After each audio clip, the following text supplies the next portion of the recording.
รัฐบาลไทยประกาศสงครามสแกมเมอร์รัฐบาลจึงได้ประกาศสงครามกับสแกมเมอร์ในฐานะที่สแกมเมอร์เป็นวาระแห่งชาติและในวันนี้ผมก็ได้ใช้โอกาสนี้มารายงานความคืบหน้าและเน้นย้ำถึงสิ่งที่เราต้องร่วมกันทำต่อไปรัฐบาลได้จัดตั้งคณะกรรมการอำนวยการป้องกันและปราบปรามอาชญากรรมทางเทคโนโลยีขึ้นมาโดยมีผมเป็นประธานด้วยตนเองเพื่อให้ทุกหน่วยงานทำงานไปในทิศทางเดียวกันเราได้มีการลงนามบันทึกความเข้าใจระหว่าง 15 หน่วยงานหลักทั้งภาครัฐและภาคเอกชนตลอดจนสถาบันการเงินเพื่ออุดช่องโหว่ทางการเงินและตัดเส้นทางเงินของกระบวนการอาชญากรรมเหล่านี้สิ้นซากพบเห็นพฤติกรรมเข้าข่ายเป็นมิจฉาชีพแจ้งสายด่วน AOC 1441หรือ www.thaipoliceonline.com รวมพลังคนไทยต้านภัยสแกมเมอร์นายอนุทินชาญวีรกูลนายกรัฐมนตรี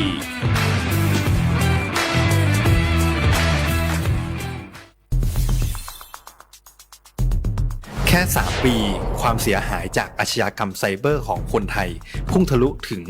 94,000 ล้านบาทหรือเฉลี่ยปีละ 30,000 ล้านบาททุก1ชั่วโมงเราเสียเงินกว่า 3.4 ล้านบาทให้กับมิจฉาชีพออนไลน์โจรไม่เห็นใจคนอาชีพไหนอายุเท่าไหร่สถานะทางการเงินแบบใดหมอพ่อค้านักธุรกิจนักเรียนแม่บ้านข้าราชการเกษียณ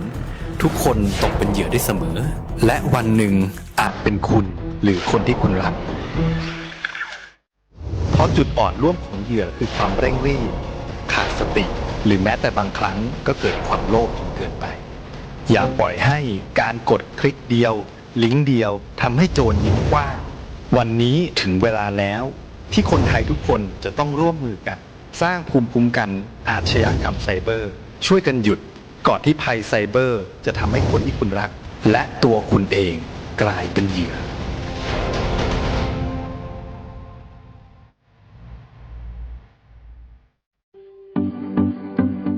ขอเชิญคุณผู้ฟังพบกับรายการผู้ว่าราชการจังหวัดเชียงใหม่พบประชาชน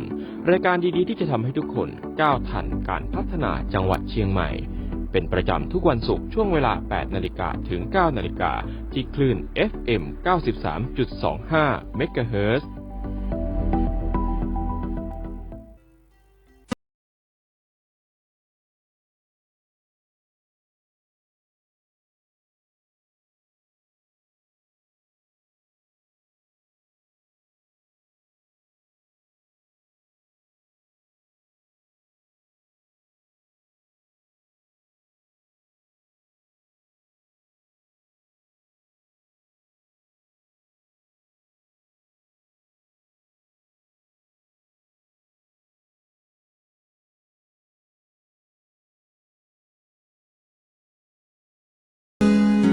เช้าวันศุกร์นะคะ 8 นาฬิกากว่าๆนิดนึง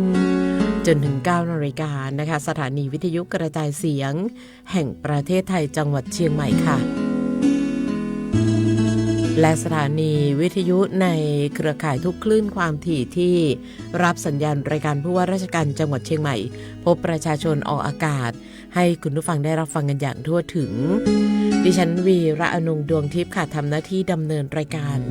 วันนี้มาพร้อมกับบรรยากาศที่ท้องฟ้าค่อนข้างจะครึ้มนะคะช่วงเช้ามืดนะคะก็เหมือนว่าจะมีฝนตกลงมาด้วยคุณผู้ฟังดูแลสุขภาพร่างกายกันด้วยนะคะวันนี้รายการผู้ว่าราชการจังหวัดเชียงใหม่พบประชาชนค่ะเรามี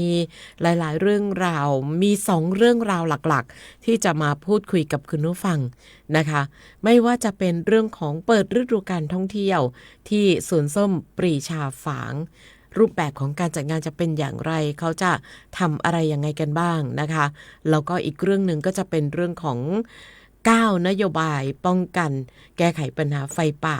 หมอกควันแล้วก็ฝุ่นละอองขนาดเล็กซึ่งก็จะมีท่านปภ.เชียงใหม่นะคะแล้วก็หัวหน้ากลุ่มอารักขาพืชสำนักงานเกษตรจังหวัดเชียงใหม่จะเป็นผู้พูดคุยในเรื่องนี้แต่ว่าตอนนี้ค่ะประเด็นแรกที่เราจะพูดคุยกันก็จะเป็นเรื่องของการประชาสัมพันธ์เปิดฤดูกาลท่องเที่ยวที่สวนส้มปรีชาฝางคุณพิระพรเชษฐาวัฒนานุกูลท่านอยู่ในสายกับเราแล้วสวัสดีค่ะส วัสดีค่ะค่ะวันนี้ที่ฝางเป็นยังไงบ้างคะอากาศเย็นไหมคะที่ฝางมีฝนตกปล่อยๆนิดนึงช่วงเช้าค่ะแต่ตอนนี้หยุดแล้วค่ะค่ะนะคะคงจะเป็นบรรยากาศเดียวกันฝนไม่มีแต่ว่าท้องฟ้ายังครึ้มอยู่นะคะใช่ค่ะค่ะเราจะมาคุยกันถึงเรื่องของการเปิดฤดูกาลท่องเที่ยวนะคะที่สวนส้มปรีชาฝางนะคะก็จะให้คุณพิรกรได้เล่าเรื่องนี้ให้คุณผู้ฟังได้ติดตามเลยค่ะวันนี้เป็นงานเปิดสวนส้มปรีชาฝางค่ะสวนส้มปรีชาฝางจะเป็นตัวแทนของใน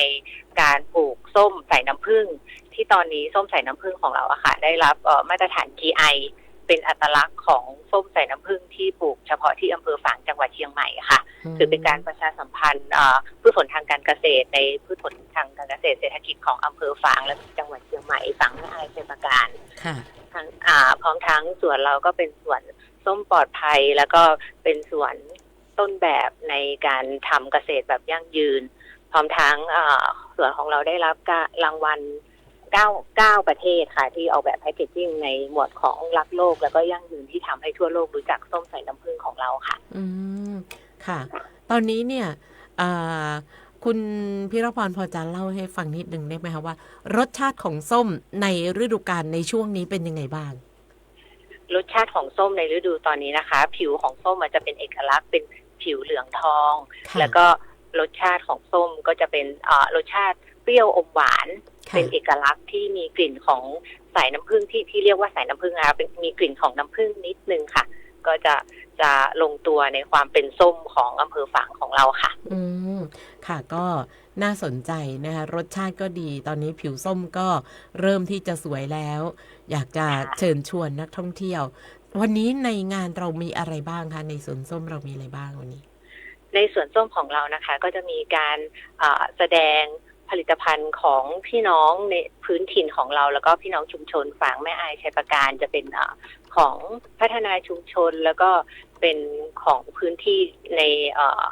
ธุรกิจพื้นที่เราค่ะสถานที่ท่องเที่ยวที่พักโรงแรมแล้วก็ในงานก็จะมีการละเล่นของผู้สูงอายุแล้วก็ชนเผ่าแล้วก็มีการแสดงในแพลตฟอร์มของเกษตรยุคใหม่ค่ะค่ะอ๋อก็คือตอนนี้เนี่ย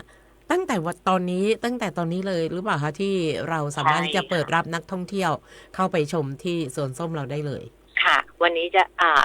เราทางสวนจะเปิดให้เข้าชมฟรีนะคะตั้งแต่ 8 โมงจนถึง 4 โมงเย็นวันนี้ค่ะอ๋อวันนี้ 8 โมงเช้าจนตั้งแต่เวลานี้เลยนะคะจนถึง 4 โมงเย็นนะคะก็ใครที่เข้าไปชมสวนส้มวันนี้ฟรีนะคะฟรีแล้ววันอื่นๆล่ะคะวันอื่นๆก็จะเป็นการเปิดให้เข้าชมสวนส้มแล้วก็มาเรียนรู้ในการทำการเกษตรหรือว่ามาสัมผัสในการทำส้มจริงๆแล้วก็ในสวนของเราจะมีสวนสวยมีจุดชมวิวที่มีสกายวอล์กเดินขึ้นไปแล้วเห็นวิวดอยผ้าห่มปกค่ะแล้วก็มีลำธารสวยๆอยู่กลางสวนส้มที่พระอาทิตย์ส่องแสงแล้วถ่ายรูปออกมาสวยมากเลยค่ะค่ะนั่งจินตนาการตามก็มีความรู้สึกว่าอยากจะไปอยู่ตรงสวนส้มมากค่ะนะคะเดี๋ยวมีโอกาสจะแวะไปเที่ยวชมสวนส้มบ้างนะคะค่ะค่ะตอนนี้ถ้าหากว่าจะพูดถึงราคาส้มล่ะคะคุณพิรพรราคาส้มตอนนี้จะเริ่มต้นตั้งแต่20 บาทไปจนถึง60 บาทค่ะแล้วแต่ขนาดแล้วก็เกรดค่ะแต่ในเรื่องของรสชาตินะคะรสชาติจะเป็นรสชาติที่เข้มข้นกลมกล่อมเป็นเอกลักษณ์เหมือนกันทุกแบบค่ะขึ้นอยู่กับลูกค้าว่าชอบไซส์เล็กไซส์ใหญ่หรือว่าผิวสวยขนลายค่ะค่ะก็แต่ละคนก็จะชอบไม่เหมือนกันแต่ว่ารสชาติไม่ต่างกันนะคะก็มีความหลากหลายให้เราได้ชมกันนะคะเพื่อที่จะได้ติดตามในงานมีส้มจำหน่ายแน่นอนมีส้มจำหน่ายแน่นอนแล้วก็มีผลิตภัณฑ์แปรรูปจากส้มที่เป็นในส่วนของกินแล้วก็เป็นผลิตภัณฑ์นวัตกรรมแปรรูปจากส้มอย่างเช่นถ้าในส่วนของที่เป็นฟู้ดแอนด์เบเวอเรจก็จะเป็นแยมส้มที่สามารถชงร้อนชงเย็นได้ส้มหนึบที่ทานแล้วเพลินเคี้ยวเพลินโอ้โหส้มหนึบค่ะ ค่ะ แล้วก็เป็นเบเกอรี่ที่มีตัวส้มเข้าไปเป็นองค์ประกอบในการสร้างสรรค์รสชาติในส่วนของความสำคัญของสินค้าของเราอะค่ะที่เป็นงานนวัตกรรมที่เป็นงานวิจัยร่วมกับมหาลัยแม่โจ้ค่ะที่เราใช้สารสำคัญคือสารลิโมนีนที่ได้จากเปลือกส้มของเราอะค่ะมาเป็นสเปรย์ในช่วยในเรื่องแก้แพ้เพิ่มภูมิที่ไม่มีสารเคมีค่ะตัวนี้จะเป็นตัวนำร่องที่เป็นสิ่งที่ให้น้องๆรุ่นใหม่ได้เรียนรู้ว่าส้มเป็นได้มากกว่าส้มค่ะไม่ใช่เป็นแค่ส้มผลสดค่ะเนาะถ้าหากว่าเรานึกถึงในอดีตที่ผ่านมาส้มก็คือผลส้มอย่างเดียวเท่านั้นที่เราจะได้ชมได้ชิมได้ลิ้มลองหรือว่าเราจะได้พบเห็นแต่ว่าในปัจจุบันนะคะอย่างที่คุณพิรพรได้บอกว่าเขามีการแปรรูปออกมาในหลายๆรูปแบบแล้วก็ค่อนข้างจะเป็นผลิตภัณฑ์ที่ทันสมัยนะคะอย่างเช่นการสินค้าที่นำมาทานได้ก็จะมีหลายรูปแบบเมื่อก่อนก็คือผลส้มแกะออกมาแล้วก็ชิมลิ้มลองรสชาติของส้มนะคะซึ่งส้มฝางเป็นชื่อเสียงที่ทุกคนจะได้รู้จักกันอยู่แล้วนะคะก่อนจะซื้อก็ถามส้มจากที่ไหนถ้าส้มจากฝางก็น่าสนใจนิดนึงแต่ตอนนี้เนี่ยหลายๆพื้นที่เขาก็มีการปลูกส้มกันมานะคะก็ต้องถือว่าเรื่องแรกของเราวันนี้ค่ะมีคุณผู้ฟังสนใจนะบอกว่าอยากจะไปชมน่าไปชมมากนะคะสำหรับสวนส้มก็เชิญชวนให้คุณพิรภาได้บอกจุดที่ตั้งของสวนส้มนิดนึงค่ะเพื่อที่จะได้ชี้เป็นพิกัดให้กับนักท่องเที่ยวที่ฟังแล้วสนใจอยากจะไปค่ะค่ะก็เรียนเชิญพ่อแม่พี่น้องทุกท่านนะคะเข้ามาชมในสวนส้มของเราที่จะได้เห็นสวนส้มที่เป็นแปลงส้มที่ใช้นวัตกรรมในการดูแลจริงๆแล้วก็เห็นถึงเกษตรกรยุคใหม่ของเราที่ทำเกษตรแบบยั่งยืนค่ะทั้งนั้นสวนเราจะอยู่ที่อำเภอแม่อายตั้งอยู่ถ้าอยู่อำเภอฝางจะเลยอำเภอฝางมานิดนึงซอยเข้าข้างโรงเรียนแม่ห้างตรงเข้ามาประมาณ 1-2 กิโลก็จะอยู่ขวามือเลยค่ะอ๋อสวนส้มนี้อยู่ในพื้นที่ของอำเภอแม่อายนะคะค่ะเพราะนั้นก็เปิดให้ชมกันได้งานจริงๆเราเทศกาลนี้จริงๆมีจนถึงเมื่อไหร่คะในทุกๆปีงานในนิทรรศการตรงนี้ที่ท่านรองผู้ว่าราชการเป็นตัวแทนของท่านผู้ว่ามาเปิดงานในวันนี้จะมีตั้งแต่ 8 โมงเช้าจนถึง 4 โมงเย็นแต่ในสวนส้มของเราที่เปิดอะค่ะจะเปิดตั้งแต่เดือนธันวาจนถึงมกราของทุกๆปีประมาณ2 เดือนนะคะช่วงที่ส้มผลเหลืองสวยที่สุดค่ะค่ะนะคะเพราะฉะนั้นใครที่อยากจะไปนี่ต้องไปช่วงนี้แหละนะคะจนถึงมกราคมก็จะถือว่าจะเป็นช่วงที่เราจะได้เห็นผลผลิตส้มที่สวยงามรสชาติดีแน่นอนนะคะสวนส้มปรีชาฝางอยู่ที่ในพื้นที่อำเภอแม่อายจังหวัดเชียงใหม่นะคะพิกัดก็อยู่ที่คุณพิรพรได้แจ้งไว้มีหมายเลขโทรศัพท์ที่พอจะเป็นศูนย์กลางที่จะเผื่อว่ามีคนไปแล้วไปไม่ถูกหรือว่าติดอะไรจะโทรถามรายละเอียดเพิ่มเติมอะค่ะค่ะในส่วนของเบอร์โทรนะคะสามารถโทรสายตรงมาได้เลยที่เบอร์0902249555ค่ะแล้วก็ติดต่อได้ใน Facebook พิมพ์คำว่าสวนส้มปรีชาฝางใน Facebook ก็มีให้เราได้เห็นนะทางอินบ็อกซ์หรือว่าดูข้อมูลเบอร์โทรติดต่อได้เลยค่ะถ้าหาทางไม่เจอจะมีแอดมินแจ้งทิศทางในการเข้าให้พี่น้องได้เข้ามาสวนได้ถูกต้องค่ะค่ะนะคะก็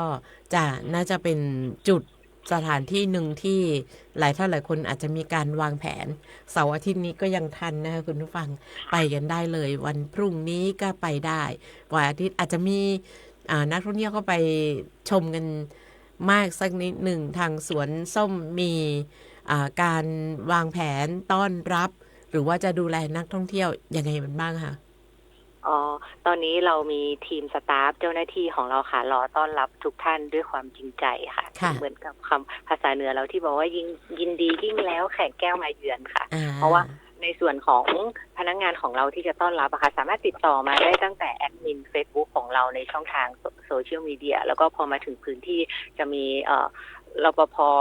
ยามแล้วก็พนักงานต้อนรับน้องๆที่คอยดูแลลูกค้าตั้งแต่ทางเข้ามาเลยค่ะค่ะนะคะก็เป็นบรรยากาศที่อบอุ่นสวยงามแล้วก็ประทับใจแน่นอนซึ่งในช่วงเช้าวันนี้ก็จะมีท่านชัชวาลปัญญาท่านรองผู้ว่าราชการจังหวัดเชียงใหม่จะเป็นประธานในการเปิดฤดูการท่องเที่ยวที่สวนส้มปรีชาฝางกันด้วยนะคะค่ะมีอะไรที่อยากจะส่งท้ายเชิญชวนคุณผู้ฟังกันบ้างคะอยากจะเรียนเชิญพ่อแม่พี่น้องได้มาเที่ยวชมสวนส้มอำเภอฝางสวนส้มสายน้ำผึ้งสวนส้มปรีชาฝางของเรานะคะซึ่งเป็นสวนส้มต้นแบบเกษตร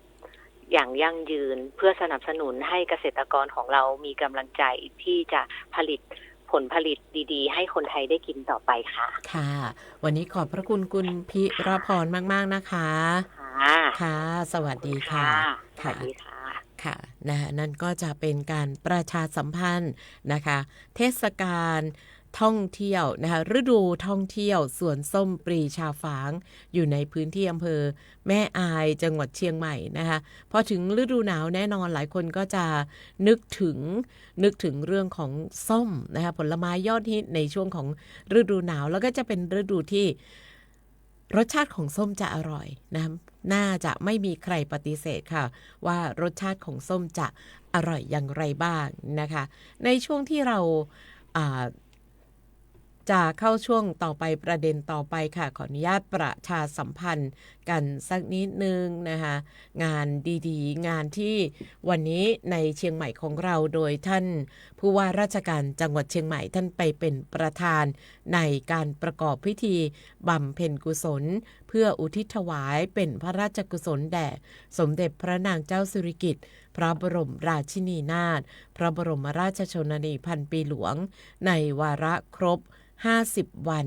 ปัญญาสมวานแห่งการสวรรคตนะคะระหว่างวันที่12ธันวาคม2568ค่ะซึ่งพิธีนี้ในจังหวัดเชียงใหม่ของเราอยู่ที่อาคารรวงผึ้งศูนย์ประชุมและแสดงสินค้านานาชาติเฉลิมพระเกียรติ7รอบพระชนมพรรษาค่ะในช่วงเช้าที่ผ่านมาในช่วง 7:30 นาทีโดยประมาณนะคะประธานในพิธีก็ได้เดินทางไปที่บริเวณพิธีนะคะที่ประกอบพิธีนะคะแล้วก็ในหลังจากที่มีการเข้าร่วมพิธีถวายความเคารพพระบรมฉายาลักษณ์พร้อมกับประธานในพิธี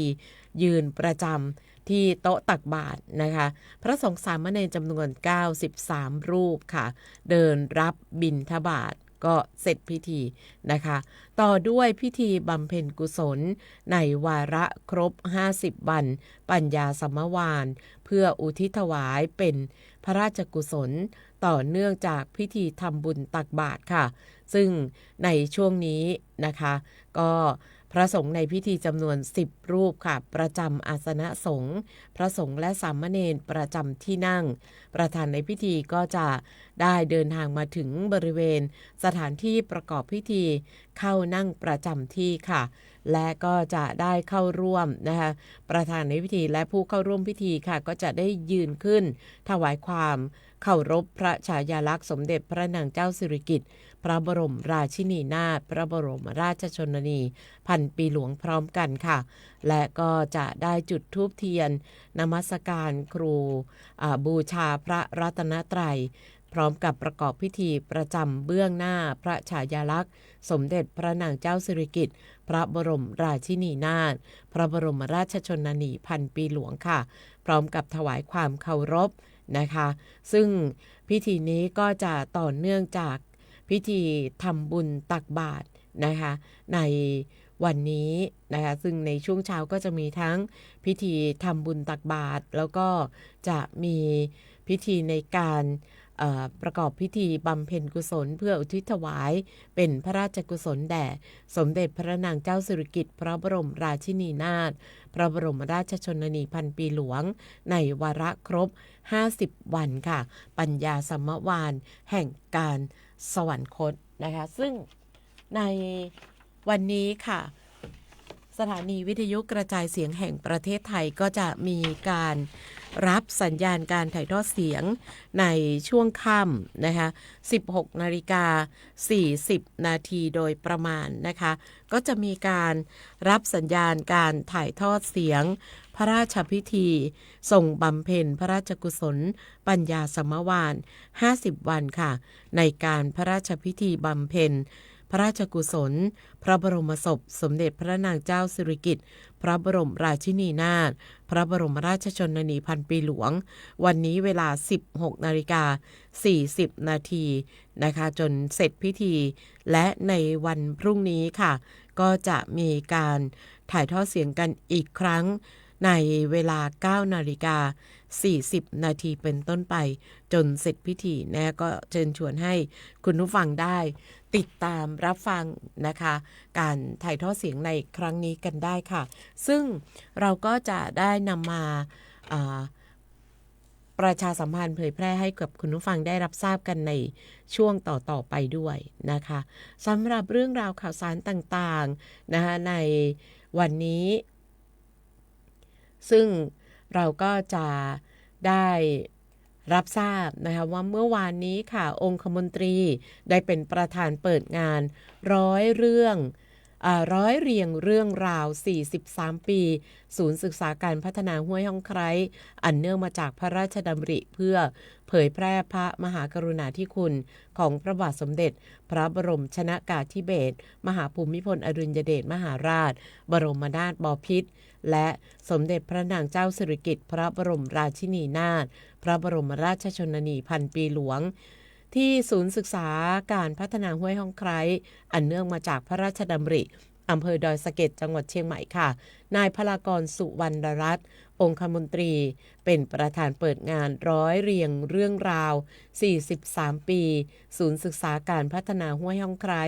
อันเนื่องมาจากพระราชดำริโดยมีนายรัฐพลนราดิศรผู้ว่าราชการจังหวัดเชียงใหม่หัวหน้าส่วนราชการหน่วยงานที่เกี่ยวข้องประชาชนและนักเรียนจากโรงเรียนต่างๆเข้าร่วมพิธีเปิดและร่วมชมงานนะคะสำนักงานคณะกรรมการพิเศษเพื่อประสานงานโครงการอันเนื่องมาจากพระราชดำริค่ะร่วมกับศูนย์ศึกษาการพัฒนาห้วยห้องไคร้อันเนื่องมาจากพระราชดำริกำจัดงานดังกล่าวขึ้นระหว่างวันที่9 ถึง 12 ธันวาคม 2568 ค่ะเนื่องในโอกาสครบรอบวันก่อตั้งศูนย์ศึกษาการพัฒนาห้วยห้องไคร้เป็นปีที่43นะคะเพื่อเผยแพร่พระมหากรุณาธิคุณของพระบาทสมเด็จพระบรมชนกาธิเบศรมหาภูมิพลอดุลยเดชมหาราชบรมนาถบพิตรและสมเด็จพระนางเจ้าสิริกิติ์พระบรมราชินีนาถพระบรมราชชนนีพันปีหลวง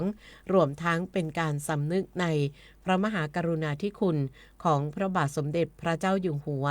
ที่ทรงมีพระราชปณิธานในการสืบสานรักษาต่อยอดโครงการอันเนื่องมาจากพระราชดำริและเพื่อเผยแพร่ผลสำรวจการพัฒนาตามแนวพระราชดำริไปสู่การพัฒนาอาชีพทำให้ราษฎรอยู่ดีกินดีค่ะกิจกรรมภายในงานนะคะก็จะมีการจัดกิจกรรมจัดนิทรรศการภาพการทรงงานผลสำเร็จและรูปแบบการพัฒนาตามแนวพระราชดำริทั้งเรื่องดินน้ำป่าการเกษตรและการแปรรูปผลผลิตกว่า18บูธอาทิการสาธิตการใช้ลูกประคบนะคะการทำยาดมสมุนไพรการแจกพืชผักสวนครัวการจัดแสดงนิทรรศการครบวงจรตั้งแต่การเพาะเลี้ยงอนุรักษ์และสร้างมูลค่าและอื่นๆอีกมากมายซึ่งได้ขยายผลไปสู่เกษตรกรและราษฎรที่สนใจผ่านการศึกษาดูงานและฝึกอบรมและนำไปปฏิบัติจนประสบผลสำเร็จอันนำไปสู่การยกระดับคุณภาพชีวิตที่ยั่งยืนนะคะก็เป็นภารกิจจากจังหวัดเชียงใหม่เมื่อวานนี้นะคะและยังมีการเปิดโอกาสสตรีชาวเชียงใหม่ค่ะรับการตรวจคัดกรองมะเร็งเต้านมและมะเร็งนรีเวชฟรีไม่มีค่าใช้จ่ายค่ะมูลนิธิกาญจนบารมีค่ะร่วมกับกระทรวงสาธารณสุขออกหน่วยบริการ ตรวจคัดกรองมะเร็งเต้านมด้วยเครื่องเอ็กซเรย์เต้านมเคลื่อนที่และตรวจคัดกรองมะเร็งนรีเวชแก่สตรีกลุ่มเสี่ยงและผู้ด้อยโอกาสในพื้นที่จังหวัดเชียงใหม่ทั้ง 25 อำเภอนะคะ เมื่อวานนี้นายรัฐพล นราดิศรผู้ว่าราชการจังหวัดเชียงใหม่ได้มอบหมายให้นายศิวะธมิกานนท์รองผู้ว่าราชการจังหวัดเชียงใหม่เป็นประธานเปิดโครงการคัดกรองมะเร็งเต้านมโดยเครื่องเอ็กซเรย์เต้านมเคลื่อนที่ในสตรีกลุ่มเสี่ยงและด้อยโอกาส4 หน่วย 4 ภาคทั่วประเทศเฉลิมพระเกียรติพระบาทสมเด็จพระเจ้าอยู่หัวเนื่องในโอกาสพระราชพิธีมหามงคลเฉลิมพระชนมพรรษา6 รอบ 28 กรกฎาคม 2567 ค่ะและโครงการคัดกรองมะเร็งนรีเวชณสวนสิริสุขนันท์สิริสุขนันท์นะคะสวนสาธารณะเทศบาลตำบลสันทรายหลวงอำเภอสันทรายจังหวัดเชียงใหม่ค่ะโดยมีหัวหน้าส่วนราชการหน่วยงานที่เกี่ยวข้องแล้วก็ประชาชนที่มารับบริการเข้าร่วมพิธีดังกล่าวค่ะรองผู้ว่าราชการจังหวัดเชียงใหม่ได้กล่าวว่าประชาชนชาวเชียงใหม่นะคะต่างสำนึกในพระมหากรุณาธิคุณของพระบาทสมเด็จพระเจ้าอยู่หัวที่ทรงมีต่อการแพทย์การสาธารณสุขไทยทรงริเริ่มจัดตั้งมูลนิธิการจนะบารมีเพื่อช่วยเหลือผู้ป่วยโรคมะเร็งที่ยากไร้ให้ทุนการศึกษาแล้วก็วิจัยเกี่ยวกับโรคมะเร็งค่ะรวมถึง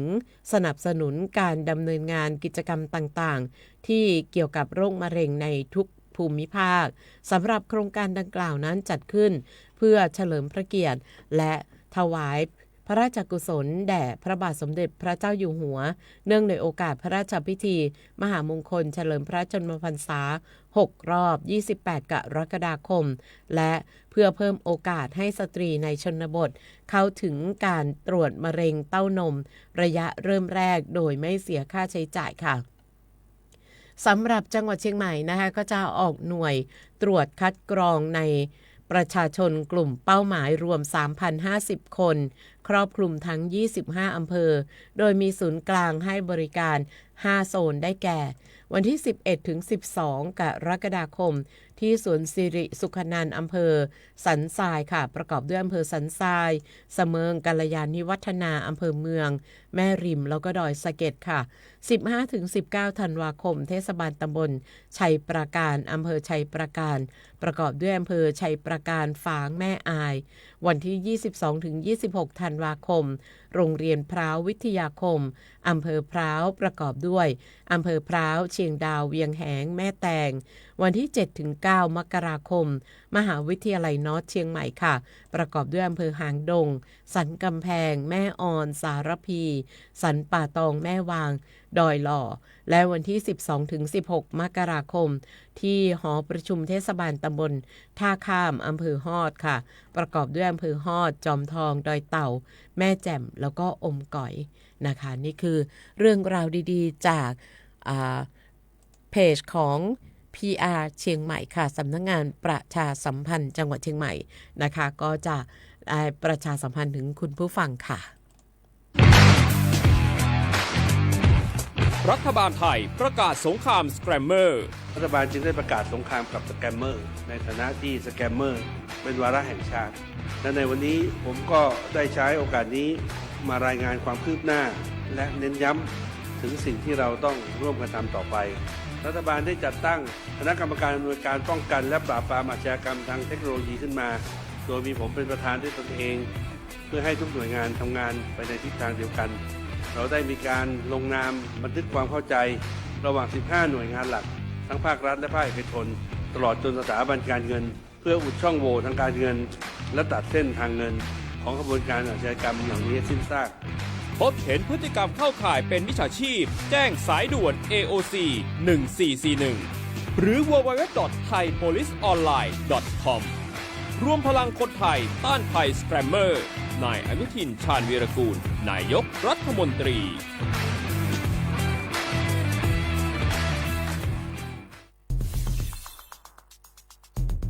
แค แค่ 3 ปีความเสียหายจากอาชญากรรมไซเบอร์ของคนไทยพุ่งทะลุถึง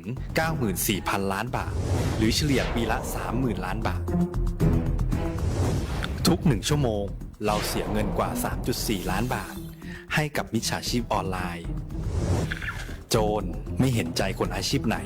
อายุเท่าไหร่สถานะทางการเงินแบบใดหมอพ่อค้านักธุรกิจนักเรียนแม่บ้านข้าราชการเกษียณทุกคนตกเป็นเหยื่อได้เสมอและวันหนึ่งอาจเป็นคุณหรือคนที่คุณรักเพราะจุดอ่อนร่วมของเหยื่อคือความเร่งรีบขาดสติหรือแม้แต่บางครั้งก็เกิดความโลภจนเกินไปอย่าปล่อยให้การกดคลิกเดียวลิงก์เดียวทำให้โจรยิ้มกว้างวันนี้ถึงเวลาแล้ว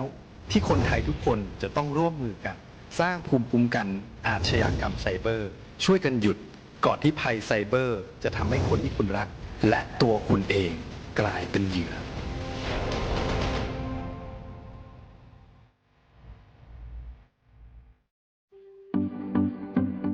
ขอเชิญคุณผู้ฟังพบกับรายการผู้ว่าราชการจังหวัดเชียงใหม่พบประชาชน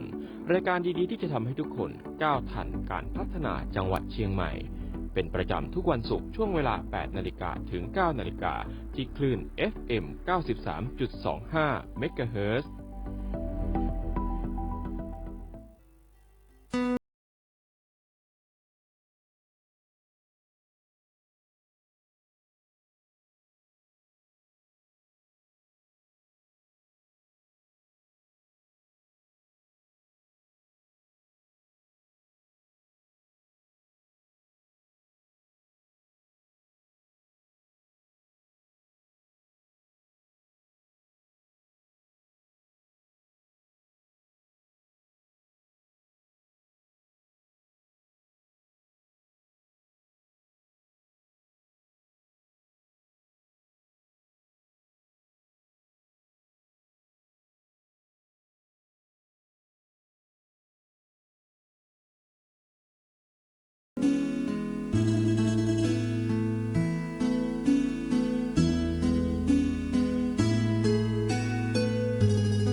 คุณผู้ฟังยังอยู่ในช่วงเวลาของรายการผู้ว่าราชการจังหวัดเชียงใหม่พบประชาชนนะคะสถานีวิทยุกระจายเสียงแห่งประเทศไทยจังหวัดเชียงใหม่ค่ะทุกเช้า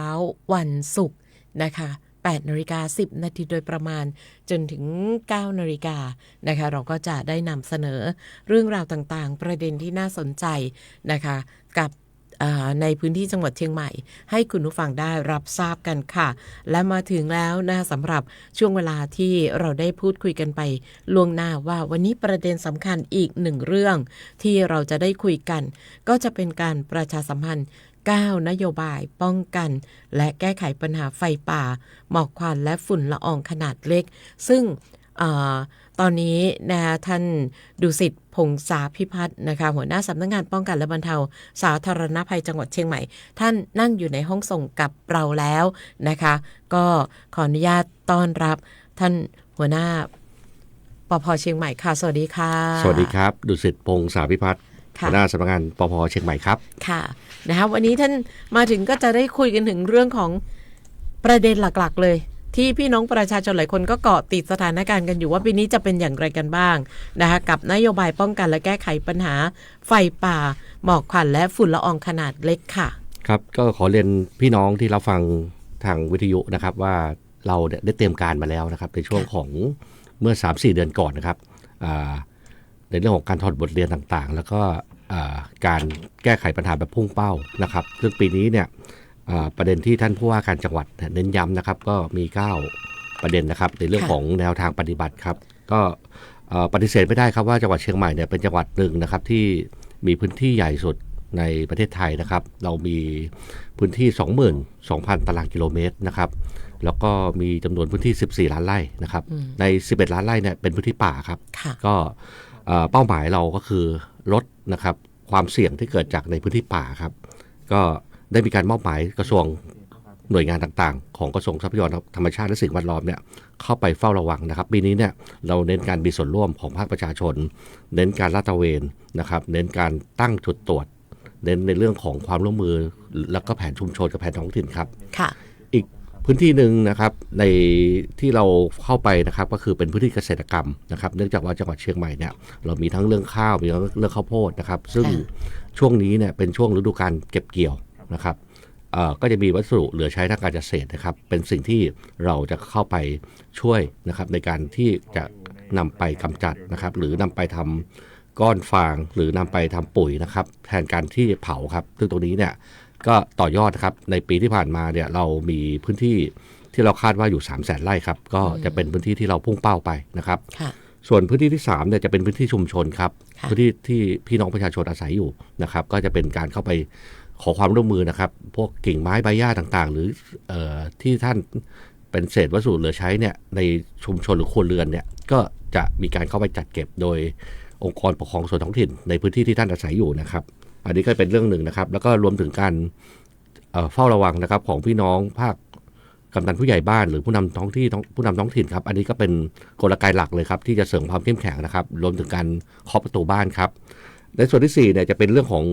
ภาคการขนส่งครับเชียงใหม่เป็นจังหวัดหนึ่งที่เรามีปริมาณรถยนต์ที่เข้ามาเนี่ยจำนวนมากนะครับทั้งอุตสาหกรรมการท่องเที่ยวนะครับทั้งอุตสาหกรรมภาคการผลิตต่างๆนะครับอันนี้ก็เป็นเรื่องหนึ่งที่จะต้องมีการลดต้นเหตุในเรื่องของการก่อมลพิษนะครับพวกควันดำอะไรต่างๆนะครับแล้วก็จะเป็นเรื่องของการเข้าไปดูแลในเรื่องของอุตสาหกรรมนะครับพวกปล่องควันต่างๆที่โรงงานอุตสาหกรรมซึ่งตรงนี้เนี่ยได้มีปรากฏไว้ในแผนแล้วครับแล้วก็พร้อมที่จะเดินนะครับรวมถึงภาคการก่อสร้างเนี่ยซึ่งเชียงใหม่ก็เป็นจังหวัดหนึ่งที่มีอัตราการเติบโตทางเศรษฐกิจเนี่ยอย่างต่อเนื่องนะครับก็จะมีการเข้าไปดูนะครับในเรื่องนี้ในทุกมิติครับที่เราจะทำนะครับแต่อะไรก็ตามครับหลีกเลี่ยงไม่ได้ครับในบางวันที่มีอากาศที่กดลงมานะครับแล้วก็ประกอบกับมีปัญหาหมอกควันข้ามแดนเนี่ยก็เป็นเรื่องที่การดูแลสุขภาพประชาชนเนี่ยจะต้องมีพื้นที่ปลอดภัยนะครับเป็นพื้นที่ที่กลุ่มเปราะบางเนี่ยจะต้องได้รับการช่วยเหลือก่อนได้รับการดูแลก่อนนะครับก็จะมีห้องลดฝุ่นห้องปลอดฝุ่นหรือแม้แต่มุ้งลดฝุ่นต่างๆเนี่ยซึ่งจะทำให้พี่น้องเนี่ยมีทางออกนะครับแล้วก็มีทางที่จะหลบนะครับในช่วงวันที่ค่าอากาศไม่ดีนักนะครับอันนี้ก็เป็นประเด็นที่เราได้วางไว้นะครับเครื่องมือสำคัญนะครับที่จะทำให้ความสำเร็จการป้องกันและแก้ไขปัญหาไฟป่าในปีนี้เนี่ยท่านผู้ว่าการจังหวัดนะครับเน้นย้ำนะครับในเรื่องของการสร้างการรับรู้สร้างการตระหนักรู้นะครับการประชาสัมพันธ์นะครับโดยผ่านศูนย์ประชาสัมพันธ์ร่วม JAC ครับอันนี้ก็จะเป็นเครื่องมือหนึ่งนะครับที่จะทำให้พี่น้องประชาชนเนี่ยเข้าถึงข่าวสารข้อมูลเข้าถึงข้อเท็จจริงแล้วก็วิธีการปฏิบัติตนนะครับหรือสถานการณ์ที่เราจะเรียนรู้เราจะไปด้วยกันเดินไปด้วยกันนะครับแต่อย่างไรก็ตามครับเชียงใหม่เนี่ยที่ผมได้เรียนไว้นะครับเป็นพื้นที่หนึ่งที่ 80% เนี่ยเป็นพื้นที่ป่านะครับอาจจะมีสถานการณ์ในเรื่องของสถานการณ์ไฟป่าหมอกควันที่เกินกว่ามาตรฐานนะครับบางวันเนี่ยฮอตสปอตอาจจะขึ้นจำนวนหลายจุดนะครับก็จะมีการมุ่งเน้นในเชิงพื้นที่ครับก็โดยพฤติกรรมของไฟจังหวัดเชียงใหม่เนี่ยก็จะเกิดในโซนใต้ก่อน5 อำเภอหลักนะครับไม่ว่าจะเป็นแม่แจ่มฮอดดอยเต่าอมก๋อยนะครับที่จะเป็นพื้นที่ที่เราจะต้องเข้าไปดูแลนะครับหรือจอมทองต่างๆเนี่ยที่เป็นพื้นที่อุทยานพื้นที่สำคัญนะครับแล้วก็ไฟเนี่ยก็จะเริ่มปรับเปลี่ยนพฤติกรรมขึ้นมาในอย่างเสมิงมายังโซนเหนือบ้านเรานะครับเวียงแหงฝางชัยปราการแม่อายนะครับหรือพื้นที่ต่างๆแถวแม่แตงครับที่จะมีไฟนะครับเราก็จะปรับเปลี่ยนการปฏิบัติงานเนี่ยไปตามพฤติกรรมของไฟที่เกิดขึ้นในจังหวัดเชียงใหม่เรานะครับก็อย่างไรก็ตามครับนอกจากเราดูแลในเรื่องของปัญหาไฟป่าดูแลในเรื่องของความเป็นอยู่ประชาชนแล้วเนี่ยสิ่งสำคัญก็คือความเป็นอยู่ของพี่น้องที่เป็นชาวไฟป่านะครับหรือเจ้าที่ผู้ปฏิบัติงานครับก็จะมีการเข้าไปตรวจเช็คร่างกายก่อนนะครับมีการเข้าไปทำประกันอุบัติเหตุนะครับซึ่งปีนี้เนี่ยเราดูแลทั้ง2 มิตินะครับทั้งในฝั่งประชาชนด้วยทั้งในฝั่งเจ้าที่ผู้ปฏิบัติงานด้วยครับแต่ท้ายสุดเนี่ยครับสิ่งสำคัญที่จะทำให้การแก้ไขปัญหาไฟป่าหมอกควันและฝุ่นละอองในจังหวัดเชียงใหม่เราเนี่ยประสบผลสำเร็จก็คือเกิดจากความร่วมมือครับของพี่น้องประชาชนที่จะช่วยเป็นแรงสำคัญในการที่จะสอดส่องเป็นแรงสำคัญในการที่จะเฝ้าระวังนะครับเพื่อรักษาพื้นที่เรา นะครับแต่ท้ายสุดนะครับการบังคับใช้กฎหมายเนี่ยก็ยังมีความสำคัญอยู่ในบ้านเมืองเราทั่วโลกนี้นะครับการบังคับใช้กฎหมายเนี่ยเป็นสิ่งสำคัญนะครับแต่อย่างไรก็ตามเนี่ยเราก็พึงประสงค์ที่จะใช้มาตรการในเรื่องกฎหมายเนี่ยท้ายที่สุดนะครับแต่ก็ยังคงต้องมีอยู่ครับในเรื่องของตรงนี้ครับค่ะนะคะก็ถือว่าทางจังหวัดเองนั้นก็มีการวางแผนการทำงานทั้งเชิงรุกนะคะแล้วก็ใส่ใจดูแลหลายมิตินะคะอย่างที่บอกว่าทั้งเจ้าหน้าที่เองนะคะทั้งพี่น้องประชาชนด้วยแต่ว่าทั้งหมดทั้งมวลจะประสบความสำเร็จได้ดีสมบูรณ์ก็คือความร่วมมือถูกต้องครับนะคะเพราะว่าพี่น้องประชาชนแล้วก็เจ้าหน้าที่เองก็จะต้องช่วยกันสอดส่องดูแลแล้วก็ต้องร่วมกันปฏิบัติตามข้อกำหนดนะคะในเบื้องต้นมีการกำหนดในเรื่องของการที่จะให้พี่น้องประชาชนได้ปฏิบัติกันอย่างไรบ้างคะครับเรามีเป้าหมายการทำงานนะครับที่ผ่านมาเนี่ยเราใช้เป้าหมาย4ตัวชี้วัดนะครับอย่างเช่นจุดฮอตสปอตเนี่ยค่าเฉลี่ย5ปีตั้งแต่ปี64ถึง68ที่ผ่านมาเนี่ยอยู่ที่ 8,500 จุดปีนี้เราต้องการที่จะลดลงให้ได้ต่ำกว่า 25% ก็คือ 6,000 กว่าจุดนะครับแต่ในเป้าหมายระยะกลางระยะยาวเนี่ยเราต้องการที่จะกดต่ำของจุดฮอตสปอตให้เหลือต่ำกว่า 5,000 หรือ 3,000 หรือ 2,000 หรือ 1,000 หรือแม้แต่ตัวเลขที่เราอยากจะเห็นในอนาคตก็คือหลักร้อยนะครับสำหรับ5เดือนที่เรามีการเก็บค่าฮอตสปอตนะครับเราก็ฝันไว้ว่าเรามีจุดมุ่งหมายที่เราจะวางไว้นะครับเนื่องจากว่าฮอตสปอตเนี่ยเป็นปัจจัยสำคัญเลยถ้าไม่มีไฟก็ไม่มีฝุ่นถ้าไม่มีฝุ่นก็ไม่มีปัญหาด้านสุขภาพไม่มีปัญหาในเรื่องของด้านเศรษฐกิจด้านสังคมด้านความเป็นอยู่นะครับอันนี้เป็นเรื่องสำคัญนะครับปีนี้ตัวชี้วัดที่2ก็เป็นพื้นที่เผาไหม้นะครับเนื่องจากว่าทรัพยากรธรรมชาติต่างๆเนี่ยถ้าถูกไฟเผาแล้วเนี่ยก็จะทำให้เกิดความเสียหายนะครับการบำรุงรักษาการดูแลเนี่ยในเรื่องพื้นที่เนี่ยต้องเกิดน้อยนะครับอย่างค่าเฉลี่ย5ปีเนี่ย64ถึง68เนี่ยเรามีค่าเฉลี่ยเบอร์สกานะครับหรือค่าเผาไหม้ของพื้นที่เนี่ย 829,000 ไร่นะครับปีนี้เราก็ต้องการกดต่ำให้เหลือ 25% นะครับเหลือ 620,000 ไร่เศษนะครับซึ่งเราก็ฝันครับว่าในแผนระยะกลางระยะยาวเนี่ยที่เราวางยุทธศาสตร์การจัดการไฟป่า5ปีเนี่ยจะเหลือต่ำกว่า 500,000 ไร่400,000 ไร่ 300,000 ไร่นะครับหรือแม้แต่เหลือเป็นหลักหมื่นไร่นะครับในแต่ละปีที่เราต้องสูญเสียในเรื่องของทรัพยากรป่าไม้เข้าไปนะครับอย่างไรก็ตามครับสิ่งสำคัญเลยนะครับในตัวชี้วัดทั้ง4ตัวเนี่ยอยู่ที่ตัวนี้ครับคือค่า PM 2.5 ครับจะต้องไม่เกินค่าเฉลี่ยนะครับในปีที่แล้วเนี่ยเรามีค่าเฉลี่ยที่5ปีที่เรากำหนดไว้คือ80วันนะครับปีนี้เราต้องการกดต่ำ 20% ไม่เกิน64วันนะครับยิ่งวันที่ค่า PM 2.5 เกินไปเนี่ยมีจำนวนไม่มากเนี่ยก็จะทำให้พี่น้องประชาชนเนี่ยเราได้ออกมาใช้ชีวิตอย่างมีความปกติสุขนะครับปีนี้เราต้องการที่กดต่ำลงนะครับให้ต่ำกว่า64วันนะครับแต่ก็หลีกเลี่ยงไม่ได้ครับปัญหาส่วนหนึ่งของไฟป่าหมอกควันเนี่ยก็มาจากปัญหาหมอกควันข้ามแดนนะครับอันนี้ก็เป็นสิ่งที่เราจะต้องแก้ปัญหาในเชิงนโยบายในเชิงของทวิภาคีหรือแม้แต่ในเวทีเจรจาในระดับอาเซียนหรือระดับโลกครับซึ่งตรงนี้ก็เป็นระดับนโยบายที่แก้ไปนะครับแต่อย่างไรก็ตามเนี่ยเชียงใหม่ก็จะไม่รอนะครับเชียงใหม่ก็จะทำในทุกมิติที่จะลดค่าฝุ่นได้นะครับในทุกมิตินะครับแล้วก็ท้ายสุดครับเราจะดีใจมากเลยครับถ้าผู้ป่วยที่เป็นโรคปอดอุดกั้นเรื้อรังเนี่ยได้มีจำนวนน้อยนะครับหรือการเข้าตรวจรักษาน้อยเนี่ยก็จะทำให้ภาครัฐเราเนี่ยได้นำเงินงบประมาณต่างๆเนี่ยไปบริหารจัดการในเรื่องอื่นนะครับรวมถึงพี่น้องประชาชนถ้ามีสุขภาพดีเนี่ยสุขภาพดีจิตใจก็ดีจิตใจก็ดีอะไรก็ดีตามครับซึ่งค่าผู้ป่วยที่เข้าตรวจรับการรักษาต่อครั้งหรือ COPD เนี่ยโรคอุดกั้นปอดอุดกั้นเรื้อรังเนี่ยค่าเฉลี่ย5ปีเราอยู่ที่ 17,000 กว่าครั้งนะครับปีนี้เราต้องการลดลงให้ต่ำกว่า 20% นะครับก็คือ 14,000 ครั้งครับแล้วก็มีการวางแผนไว้ในระยะกลางระยะยาวว่าค่าผู้ป่วยที่เข้ารับการรักษาเนี่ยจะต้องต่ำกว่า 10,000 นะครับหรือแม้แต่หลักพันหรือหลักร้อยครับซึ่งเราก็วางยุทธศาสตร์ไว้นะครับในปีนี้ค่ะนะคะซึ่งก็ถือว่าจังหวัดเราเนี่ยก็ตั้งรับพร้อมรับแล้วก็มีนโยบายในการที่จะป้องกันในเรื่องของฝุ่นควันนั้นทุกด้านแล้วครับเรามองในทุกมิติเชียงใหม่เนี่ย ไม่อาจที่จะมองในมิติใดมิติหนึ่งได้ ค่ะ หรือให้ความสำคัญกับกลุ่มใดกลุ่มหนึ่งได้ครับเนื่องจากว่าเรามีทั้งสังคมเมืองสังคมชนบทนะครับ ซึ่งทั้งสองส่วนเนี้ยจะต้องได้รับการเข้าไปดูแล จะต้องได้รับการเข้าไปช่วยเหลืออย่างทั่วถึงครับ ค่ะนะคะจริงๆทางด้านของจังหวัดเขาก็มีการป้องกันกันแล้วเนี่ยนะคะพี่น้องประชาชนเองก็ต้องให้ความร่วมมือกันเป็นอย่างดีแล้วก็ต้อง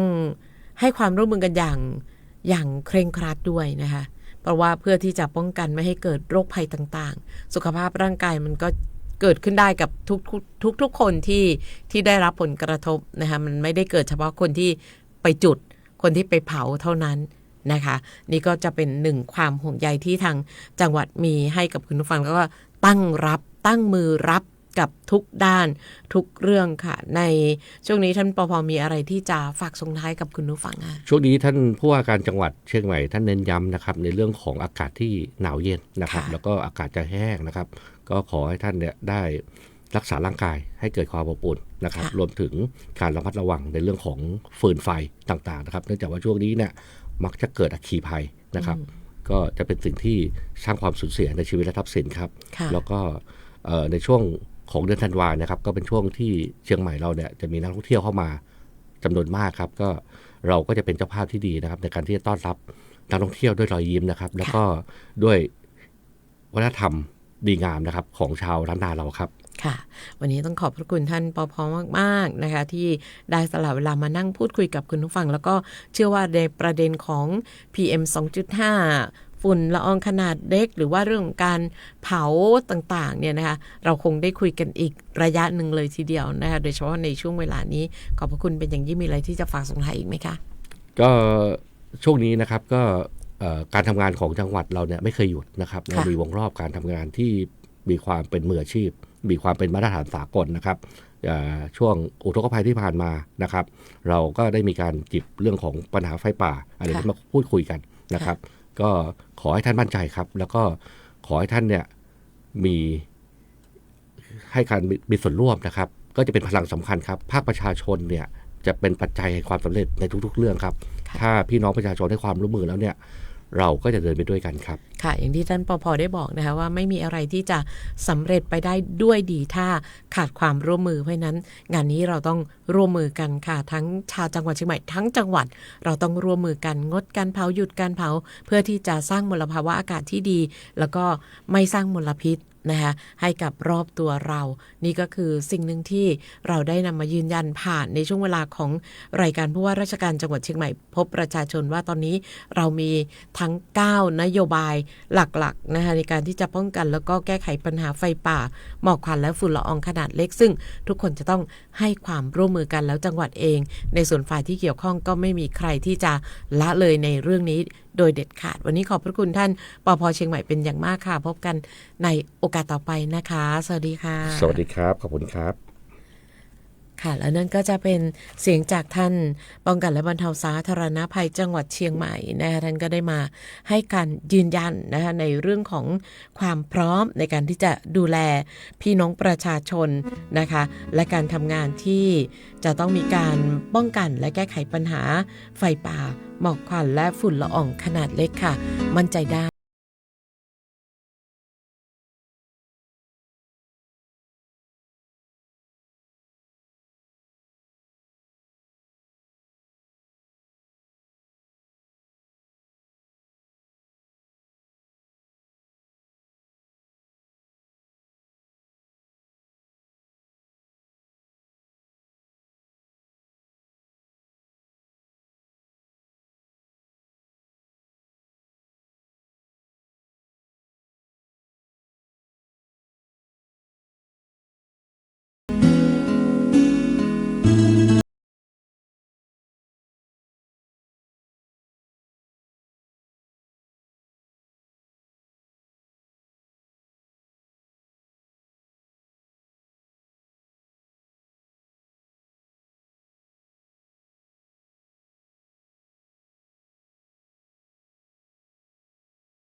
ยังอยู่ด้วยกันนะคะในช่วงของ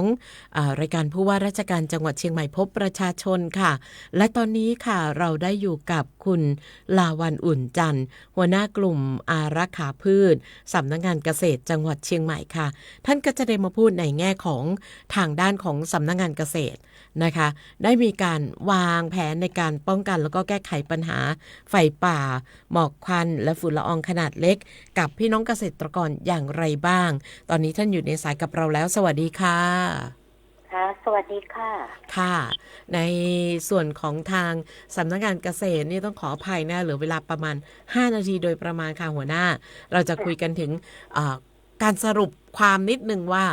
ทางสำนักงานเกษตรเองมีการวางแผนมีนโยบายในการป้องกันแก้ไขปัญหาไฟป่ายังไงกันบ้างใน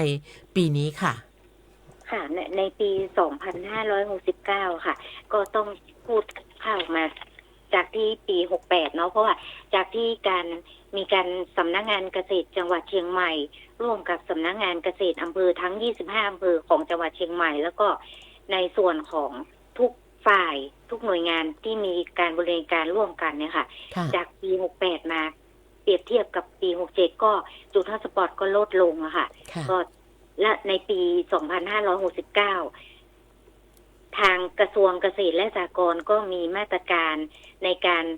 กำกับดูแลก็คือมาตรการลดการเผาแล้วก็งดการเผาในช่วง1กุมภาพันธ์ถึง31มีนาคม 2569 ค่ะโดยถ้าเกษตรกรท่านใดที่มีการเผาในช่วงนี้ก็จะมีมาตรการงดการช่วยเหลือ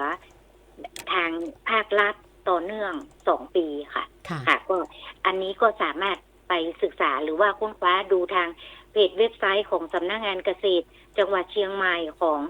สำนักงานส่งเสริมและพัฒนาการเกษตรเขตที่6หรือว่าของกระทรวงเกษตรและสหกรณ์ได้ค่ะค่ะแต่ว่าต้องย้ำว่าระยะเวลาที่เราประกาศให้หยุดการเผาก็คือ1กุมภาพันธ์ถึง31มีนาคมถูกต้องไหมคะใช่ค่ะแต่ที่สำคัญคือทางสำนักงานเกษตรจังหวัดร่วมกับสำนักงานเกษตรอำเภอทั้ง25อำเภอนะคะก็ได้มีการประชาสัมพันธ์สร้างการรับรู้เฝ้าระวังและรณรงค์ให้เกษตรกรงดการเผาทดแทนการเผาก็คือการใช้เศษวัสดุทางการเกษตรให้เกิดประโยชน์สูงสุดแล้วก็มีความยั่งยืนมากที่สุดค่ะค่ะคือทางสำนักงานเกษตรเองก็จะมีการไปแนะนำวิธีการลดการเผาจะทำอย่างไรเราจะทำให้เศษวัสดุทางการเกษตรนั้นเกิดประโยชน์มากที่สุดอย่างไรบ้างนี่คือทางสำนักงานเกษตรจังหวัดมีการลงไปให้ความรู้กับพี่น้องเกษตรกรใช่ไหมคะมีค่ะมีอย่างต่อเนื่องค่ะแล้วก็มีการประชาสัมพันธ์ทุกช่องไลน์ค่ะทั้งทางออนไลน์แล้วก็ทางปฏิสัมพันธ์ตัวต่อตัวหรือว่าเหมือนที่เขาเรียกว่าเคาะประตูบ้านนะคะก็คือทุกช่องทางเชิงรุกเลยนะคะที่สำคัญค่ะหน่วยงานของสำนักงานเกษตรจังหวัดเชียงใหม่ก็จะมีเครือข่ายทุกอำเภอก็คือสำนักงานเกษตรอำเภอและในแต่ละอำเภอเนี่ยค่ะก็จะมีเจ้าหน้าที่ระดับตำบลเจ้าหน้าที่ประจำตำบลค่ะทุกตำบลอย่างทั่วถึงค่ะแล้วก็มีการบูรณาการร่วมกับอาสาสมัครเกษตรผู้นำหมู่บ้านคณะกรรมการหมู่บ้านอย่างทั่วถึงแล้วก็บูรณาการในพื้นที่อย่างทั่วถึงประชาสัมพันธ์อย่างทั่วถึงค่ะค่ะนะคะซึ่งก็จะเป็นแนวทางในการทำงานของทางสำนักงานเกษตรจังหวัดเชียงใหม่นะคะซึ่งก็เขาเรียกว่าทั้งเชิงรุกแล้วก็ถึงข้อประตูบ้านรวมถึงช่องทางข่าวสารทางออนไลน์ทุกช่องทางของสำนักงานเกษตรซึ่งก็จะได้เผยแพร่สู่พี่น้องเกษตรกรทุกท่านอย่างต่อเนื่องทำมาก่อนที่จะมีถึงช่วงฤดูกาลนี้แล้วใช่ไหมคะใช่ค่ะมีการทำอย่างต่อเนื่องค่ะย้อนไปถ้าเมื่อเปรียบเทียบกับ5ปีกับณปัจจุบันเนี่ยค่ะในพื้นที่การเกษตรถ้าพูดได้นี่คือจะไม่มีการเผาค่ะถ้าตัวเกษตรกรจริงๆเพราะว่าเกษตรกรก็มีการรับรู้แล้วก็ตระหนักรู้ถึงผลแล้วก็ข้อเสียของการเผาเศษวัสดุทางการเกษตรโดยทางสำนักงานเกษตรจังหวัดเชียงใหม่นะคะก็มีการส่งเสริมให้มีการใช้เศษวัสดุทางการเกษตรให้เกิดประโยชน์สูงสุดแล้วก็มีการบริหาร เศษวัสดุทางการเกษตรโดยใช้ 3R โมเดลค่ะค่ะค่ะเดี๋ยววันโอกาสหน้าเราจะมาขยายความกันต่อแต่ว่าตอนนี้หมดเวลาแล้วจริงๆขอบพระคุณหัวหน้ากลุ่มอารักขาพืชนะคะสำนักงานเกษตรจังหวัดเชียงใหม่ค่ะคุณลาวันอุ่นจันทร์ขอบพระคุณค่ะสวัสดีค่ะค่ะนะคะและทั้งหมดนี้ก็คือรายการผู้ว่าราชการจังหวัดเชียงใหม่พบประชาชนนะคะดิฉันวีระอนงดวงทิพย์ทำหน้าที่ดำเนินรายการลาคุณผู้ฟังไปก่อนพบกันใหม่วันศุกร์หน้านะคะสำหรับวันนี้สวัสดีค่ะ